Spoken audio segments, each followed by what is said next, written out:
Mode normal. Printemps 2023. La vie est géniale. J'ai enfin accepté Jésus dans ma vie. Je suis libérée d'un troupeau de trucs. Angoisse et colère en particulier. Et du coup, mon quotidien a basculé. Je n'écris plus mon bouquin qui parle de sorcières, je n'essaye plus de draguer une copine, je ne regarde plus de séries Netflix, je n'habite plus dans l'imaginaire, faut avoir écouté le post précédent pour comprendre ça.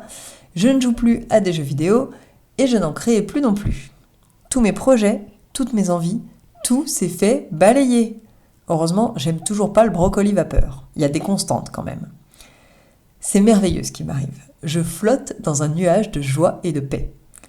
Mais c'est quand même hyper flippant de se retrouver du jour au lendemain avec tout ce que tu considères être toi-même qui a dégagé. Dans la catégorie déstabilisant, c'est dans le top 3. Peut-être même dans le top 1. Un jour, j'en parle à mon cousin. Je lui dis que c'est trop chouette ce que je vis, mais que chaque jour a un goût d'impossible, d'étrange, de bizarre. Je compte les jours. À chaque instant, je sais depuis combien de mois et de jours j'ai dit oui, parce que j'en reviens pas que les changements soient encore ancrés en moi. J'en reviens pas. Chaque jour est un miracle en soi, juste parce que j'habite dans le monde réel. C'est tellement étrange de vivre dans cette bizarrerie quotidienne. Mon cousin me répond une parole magnifique. Ce qui est si étrange aujourd'hui, ça va devenir normal. Le temps passe et ce quotidien si étrange devient tellement normal que j'arrête de compter les jours. Tellement normal que je me rends même pas compte que je n'y pense plus. Attention, je te parle d'un truc qui n'a rien à voir, mais on va revenir sur le sujet de départ après. T'inquiète pas. Les chrétiens parfois peuvent te dire des phrases bizarres. L'une d'elles est « Je prends un temps avec le Seigneur ». Selon les gens et les moments, ça peut vouloir dire des choses différentes. Lecture de la Bible, lecture d'autres bouquins, prière, c'est un terme technique pour dire discussion avec Dieu. Intercession, ça c'est un terme ultra technique pour dire prière pour les autres gens. Adoration, ça c'est quand tu dis à Jésus que tu le kiffes plus que tout autre. En même temps forcément, qu'est-ce que tu veux faire d'autre ? T'as des experts de prendre un temps pendant toute la journée, toute la semaine, voire plus. Moi, je discute bien avec Jésus en rando, en balade, je lis un peu la Bible, on a nos petits moments. Mais j'aimerais bien passer genre une soirée complète avec Dieu.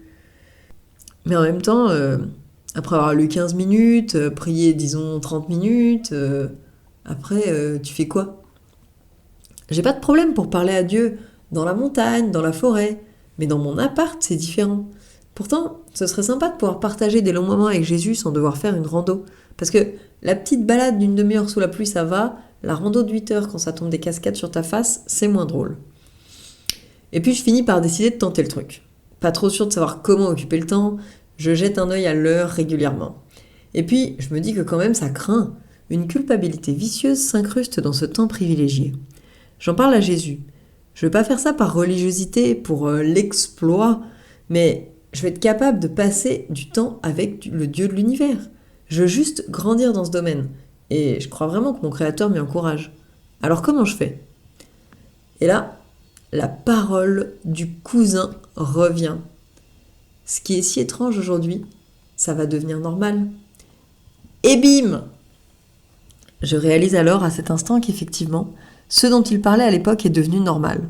Ça me touche tellement. Jésus ne m'en veut pas parce que je regarde l'heure. Je suis encore en mode « c'est bizarre quand même ».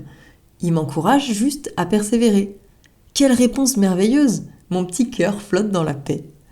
Et je me souviens du contexte de cette parole. Chaque jour, je regardais la date et je savais toujours depuis combien de temps je marchais avec Jésus. Parce que c'était trop bizarre et chaque jour de plus m'étonnait. C'est un peu comme regarder l'heure toute la soirée.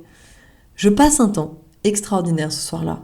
Et je suis toujours hésitante pour recommencer parce que je suis pas encore en mode normal pour ça. Et il y a toujours des mensonges qui viennent, genre la prochaine fois, tu vas juste t'ennuyer pendant quelques heures, ça va être trop nul, Jésus va lever les cieux au ciel, genre mais qu'est-ce qu'elle fait, c'est n'importe quoi. Mais je persévère. Et quand une soirée sera le mode normal, peut-être que je passerai à la journée, la semaine, le million d'années, on verra.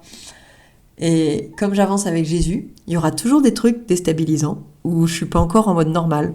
C'est ok, c'est juste comme ça qu'on apprend. Et tu sais quoi ? Je suis trop fière. Voilà pour cet article. C'était Natalia, impératrice du mode normal en construction.